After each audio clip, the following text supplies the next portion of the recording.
Greetings, heroic comrades, and welcome to Heroes Olden Era. Today, we're going to be taking a look at the tutorial and getting a little bit of a first impression of the game and seeing how it plays. Now, I am already a massive Heroes fan. Heroes 3 and 4 are my favorites, and we'll see if there's anything new in this one, and we'll see how it plays. I am so excited to play this. We've had a Heroes Week in the past where we tried out different games that are coming out or have come out this year, including Song of the Siren, Heroes Project, and Broken Alliance, and those are all inspired by Heroes of Might and Magic. It's a great year for enjoyers of this genre, and here we have the OG Heroes of Might and Magic with the new Olden Era. Now, the release date has been pushed to 2026, but we have this demo which we can play to our heart's content. If you're a big fan of the game, you've probably seen some very big people, very big influencers play in this game. I am a small fish. I did not get early access to this game, so I am right here in line with the plebs playing it now that it's available on Steam. So it says we have the tutorial, single player with 3 different modes. And we have templates for single hero as well. I think this is very interesting. Single hero is, I hear, a really great game mode where you can play this game and you only are limited to one hero, and if they die, it's the end of the game. There's no in-game limit for how long you can play, and we have 4 factions out of the 6 that are planned for early access. So I'm very interested to see what we've got. Let's go ahead and play the tutorial. All right, let's go. So this is a complete first impression for me. I've not played this before, and I've not even looked. I've avoided every single person that's ever talked about this game. So let's go ahead and see what it's like. Welcome to the tutorial. Heroes of Might and Magic Olden Era is a tactical turn-based game where you will explore the maps, recruit and level up heroes, develop cities, and battle your foes. Throughout the game, you will encounter various mechanics. We will introduce and explain them step by step in this tutorial. I assume to veterans most of this will be familiar. Your journey begins with a gameplay basics mission, where you will learn the core elements of the game. Once completed, you'll unlock a series of short challenges designed to deepen your understanding of the game's systems. To begin the tutorial, use the menu on the right side of the screen. Okay, select heroes. We cannot select a hero. We have the difficulty selected. Let's just say start menu. So I've seen the trailer, which is like the opening cinematic for this demo, and I think it's interesting. The Planty people, they seem, it definitely seems like a combination of the Ubisoft era heroes trying to harken back to the original quadrilogy, I guess we can call that. Personally, I am a fan of the classics. I love 3 and 4. I'm one of those heathens. This is where everybody clicks dislike. But I really like Heroes 4. I thought it was really good. I also enjoyed 5 and 6. 7 was not my favorite. I didn't play too much of that one. And then 2, I did play a little bit, but I am waiting because there is apparently some work on a Open Heroes 2 where we can play it multiplayer with some friends as well, and I've got that in the back pocket. Now, this is a very long loading screen. I will acknowledge this. I've just been rambling, trying to say stuff that's relevant, but now I'm out of stuff to say, so I'll just skip it. Okay, here we are. I'm going to tell you, that took at least another 2 minutes. That was a long loading screen. Welcome to the tutorial. We're going to teach you the basics of the game. To begin, close this dialog by clicking the left mouse button on the window. When you enter the game, you'll find yourself on the global map, the game world, where various objects, locations, and enemies' forces are scattered. By default, most of the map is covered by the Fog of War, a visual effect that obscures the landscape and hides objects. To lift the fog, you must move your heroes, revealing new areas and interacting with special objects that uncover more of the world. To move a hero, Double-click on the map using your left mouse button. The first click will mark your path, and the second will confirm it to send your selected hero on a march. Movement consumes heroes' movement points. Depending on what you're pointing at, the mouse cursor will change to indicate available actions or warn you if movement is impossible. During the game, you will encounter large territories that cannot fit entirely on the screen. I love this baby explanation. I think this is really cool because I assume a lot of people might be unfamiliar with this genre, given that it's not really been mainstream for about 10 plus years. Even Heroes like 6 and 7, they were kind of niche releases. And as somebody who streams, I've definitely seen people, mostly Americans, in my chat be like, I've never seen a game of this genre before. Whenever I stream Heroes 3 or Heroes, I think we streamed 6 for a while. Yeah, or like Disciples. Stream a lot of Disciples map making, and people are always like, what kind of game is this? So yeah, definitely good to have this baby explanation, even if most people who are probably clicking on this video will be familiar with what kind of game this is. At any time, you can move the camera to see the part of the map you need. To do this, use any of the following. Hold the right mouse button and drag the cursor, use the WASD keys, click on the minimap, or move your mouse cursor to one of the edges of the screen to start panning the map. You can only plot a route through areas that are not hidden by the fog of war. Obstacles and enemy squads block movement and prevent route planning. Depending on the movement target, the route will be highlighted in different colors. Green, a regular route the hero can fully travel this turn. Gray, the hero doesn't have enough movement points to reach this part of the path this turn. Red, movement will end in battle with an enemy squad or garrison. Now that you've learned the basics of movement, make your way to the marked checkpoint. You can always view your active tasks in the upper right corner of the screen. Now, here's the thing. I feel like they front-loaded a lot of that information, and they could have very easily been like, move just a little bit, then move the camera, you know, in steps. I do like how the fog of war gets dismissed. I think the visuals are... they're alright.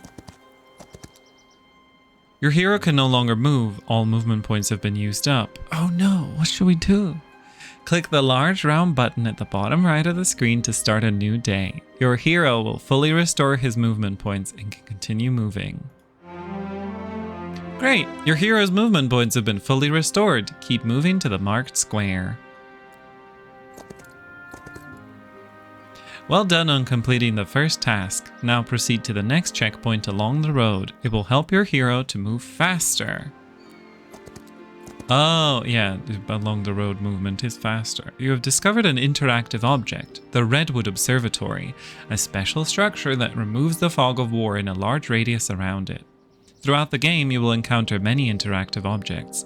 To learn what each one does, simply hover your cursor over them.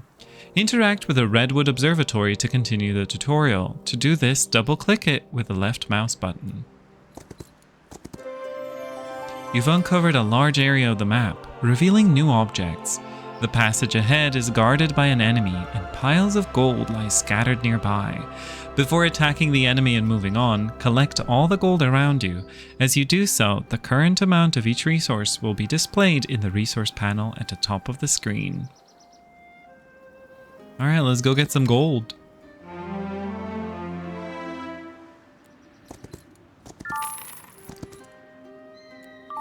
Can I zoom in? Ooh. Can I pick up the sheep? Give me the sheep.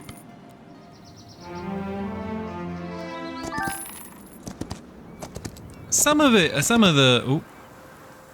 Wait, did we get the gold? Oh, there's another gold, sorry. Some of the explanations were a little basic for me. Keep going and plot a route to the squad blocking your path. Your hero will start a battle as soon as he is step onto the square adjacent to that squad.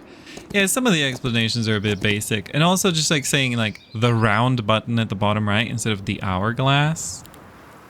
I feel like you could say the hourglass. I think people will know what that is. Okay, let's go. Battles in Heroes of Might and Magic take place on separate battlefields divided into hexes. Hexagonal spaces. Creatures move across these hexes and engage in combat with enemies. The battles proceed in rounds. Once all stacks, both yours and the enemies, have taken their turns, the next round begins. The sequence of turns is determined by initiative. The higher a creature's initiative value, the earlier their stack will act in each round. You can always check the turn order by looking at the initiative bar at the top of the screen. Before the battle begins, the tactical phase is activated, during which you can adjust the alignment of your troops. To do this, drag any friendly stack within the highlighted area. If you drag a stack onto a hex occupied by another stack, they will swap places. Oh, okay, so we're just tactical phase. Okay, yeah. Oh, nice. You don't have to move them. Like, they don't have to do movement animations. Do I not get to see the enemy? Look at them go! Who is she? The goal of the battle is to defeat the enemy army. To achieve this, your creatures must attack the enemy's troops. The game features creatures with 3 types of normal attacks. Melee attack. The creature deals damage only when it is close to the target, i.e. on an adjacent hex. Long reach attack. The creature can attack a target through 1 hex. Ranged attack. The creature can attack from any distance, but not adjacent. However, the damage decreases as the target moves further away. The further the target, the less damage is dealt. If a stack can't attack at the moment, it can move closer to the enemy. The maximum movement distance depends on speed. A creature can both move and attack in the same turn. Important: any action, an attack or a move, ends the creature's turn. This might be something that people could get shaken by if they play tactical RPGs, because I think this style of combat is popular outside of the strategy genre. You have the tactical RPG. A lot of JRPGs have this kind of movement, and usually in those you have movement and action as 2 different things that you can do in either order. But in Heroes, you generally can just like do 1 move, whether it's a move or an attack. Usually it's like move plus attack, but you can't like move and then decide after that. That's not how it works. When your creatures attack an enemy in melee combat, they may receive a counterattack in response.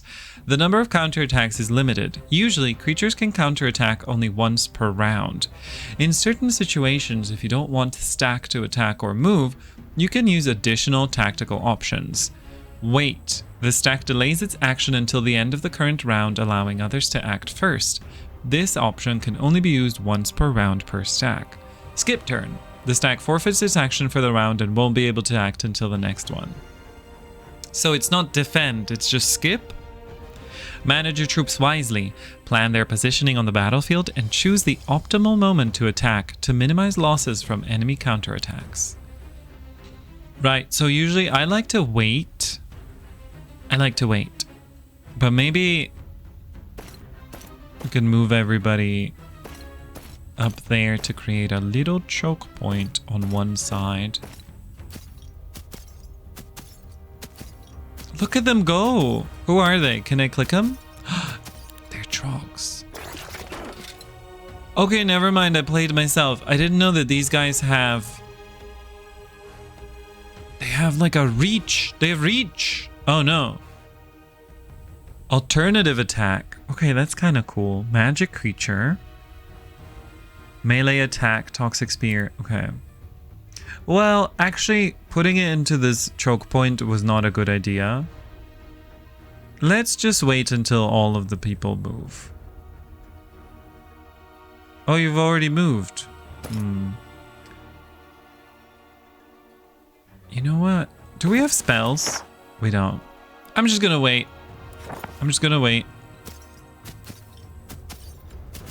You can't attack yet, can you? Okay.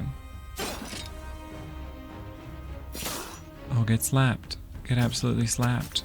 Hey, why did you go first? Do we have the same initiative? I thought we go first.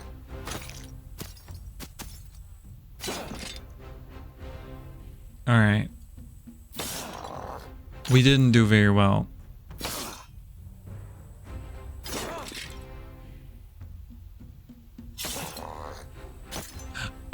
When we were kids, we always used to call troglodytes watermelons. Because in Heroes 3, they look like watermelons. Congratulations on winning your first battle. This time you faced a weak enemy, but on your journey you'll encounter much stronger foes. To defeat them, you will need a larger army. Nearby, you can see the swordsman's garrisons, special buildings where you can hire reinforcements. Use the gold you've collected to recruit new troops and clear the path ahead.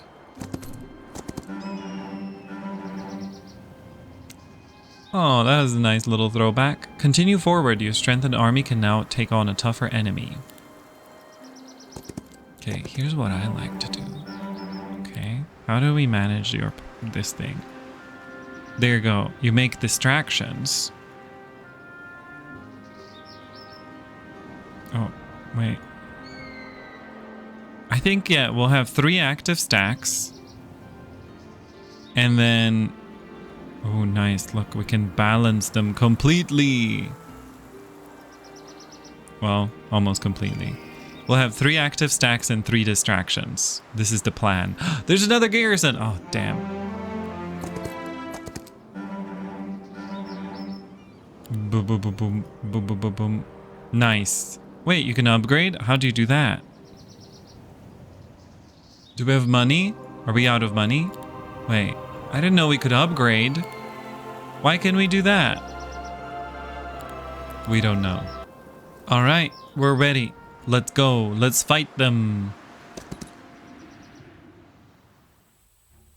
Okay, so here's what I think. We should probably have our distractions sort of in the front. Now, what I mean by distractions is essentially, I like to position a bunch of guys that basically are just one single guy to take the brunt of an enemy hit. So imagine that you have like, you know, your stack of 27 soldiers and that stack gets hit and maybe 3 people die.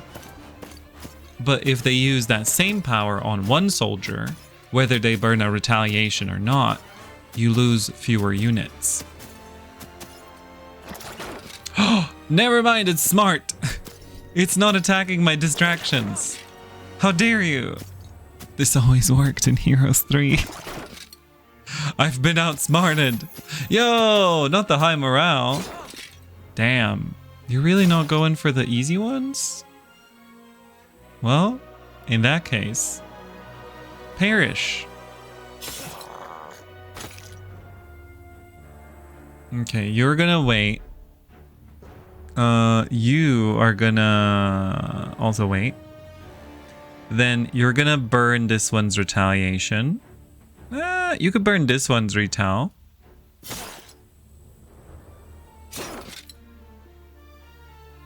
Yo, you survived. That's great. Well, that one did not survive. Okay. And then you're just gonna be here to provide a distraction. And you are lucky you get to live. So now they don't have retaliations.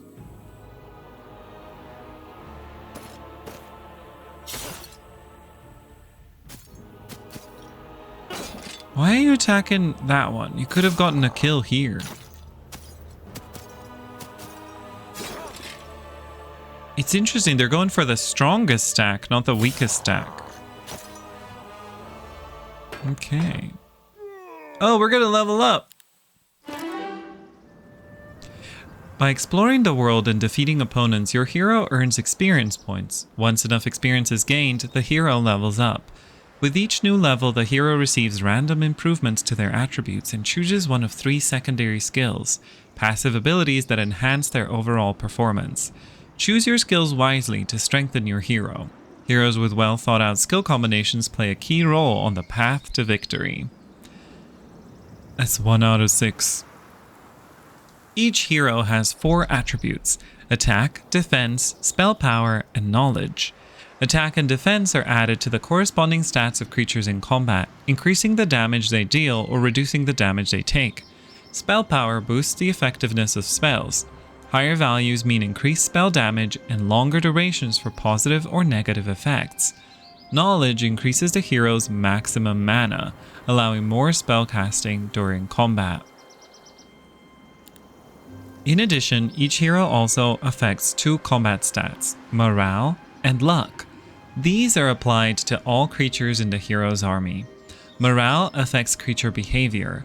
High morale can give a stack an extra turn, while low morale can cause it to skip its turn. Important. The more different factions are present in your army, the lower its overall morale. An army composed of one faction gains +1 morale. Each additional faction reduces morale by -1. Luck influences the chance of landing a lucky, enhanced, or unlucky, weakened strike. The attributes gained at each level depend on the hero's class. Might heroes are more likely to gain attack and defense. Magic heroes are more likely to gain spell power and knowledge. Similarly, the probability of acquiring specific secondary skills varies. Might heroes tend to learn army-focused skills, while magic heroes are more inclined towards spell-enhancing skills. Each secondary skill has 3 levels. As the hero levels up, the skill can be advanced as follows. Upon reaching the 2nd level, you choose one of 3 sub-skills. Upon reaching the 3rd level, you choose one of 2 final sub-skills. This is new. Each upgrade improves the core effect of the skill and allows you to tailor your hero to your preferred playstyle. In addition, your hero can attain an advanced class. To do so, you'll need to acquire a specific combination of maximum level skills. It's a challenging path, but the reward is worth it. The hero will become significantly stronger and gain powerful new abilities. I love that about Heroes 4. Different skill combinations would make your heroes a different class, and some of them gain like new damage types, or they will gain like bonuses, or even access to spells. It's very interesting. To find out which skills are required to unlock an advanced class, hover your mouse over the class icon in the hero's profile. Also, pay attention to the hints shown when leveling up. If a selected skill brings you closer to an advanced class, a small icon of the corresponding class will appear next to it. At any point during the game, you can view detailed information about your hero. To do this, double-click the hero's portrait in the bottom part of the screen. Alright, so he's a knight, he's a might lad. And we can give him offense, we can give him scouting, or we could give him defense. Now, I'm personally kind of a fan of defense, but I see that archery is part of this thing. I like to combine like defense and archery, or offense and archery too, or defense and spells is often fun. Okay, let's take a look at all of these various things. Ooh, actually, I'm interested in what scouting is going to give you. Interesting. Shields and shells. Minus 25% from counterattacks. That's kind of fun. Friendly creatures generate +1 focus point. Don't know what she is. Don't know what a focus point is. Is that magic? Who is that? Firmness. Not this. Plus 50% damage. Wait. Oh, their abilities. Okay. Oh, I'm a fan of archery. That's just what I love. I love archery, and you can't make me not take archery. So how do I take archery now? Didn't they say when you level... Oh no, when you level it to level 2, that's when you get to choose a sub thing. Where's the thing? Ah, swashbuckler or paragon. Interesting. And this... Okay, cool. What was that? Hold on. John was just a... Not his name being John Johnson. Just a soldier until the Ravenshore campaign, where he carried his fallen commander to safety and led to a retreat. Proving himself in battle, he rose through the ranks as a general who fought alongside his men. Their loyalty never wavered, even against a dragon. When they slew the beast together, John was the last to believe it. He still sees himself as just a soldier, but hero or not, his greatest deeds may yet lie ahead. Salt of the earth, swordsman growth increases. Ah, so he's a swordsman specialist. Cool. Oh, we get to go. We get to go home. Well done. You've completed the first part of the tutorial and now know the basics of the game. Girl, we're already 25 minutes into the video. In the next tutorial mission, you will learn more advanced features and strategies in greater detail. Yay! Victory! Congratulations, you've successfully completed the first tutorial mission and learned the basics of the game. A more challenging mission is now available, offering a deeper introduction to the mechanics of Heroes of Might and Magic. Well, that's going to be it for today's tutorial. I hope that you enjoyed this video. If you did, feel free to do all the things that you do when you've enjoyed the video. Make sure to like and comment if you can spare those. And of course, if you'd like to see more stuff from me, you can check out my channel and subscribe. If you want to see the Advanced Heroes tutorial, I'll be putting that out next Thursday, so check back in when that comes out. Otherwise, have a lovely rest of your life, and remember, stay solidary. Bye!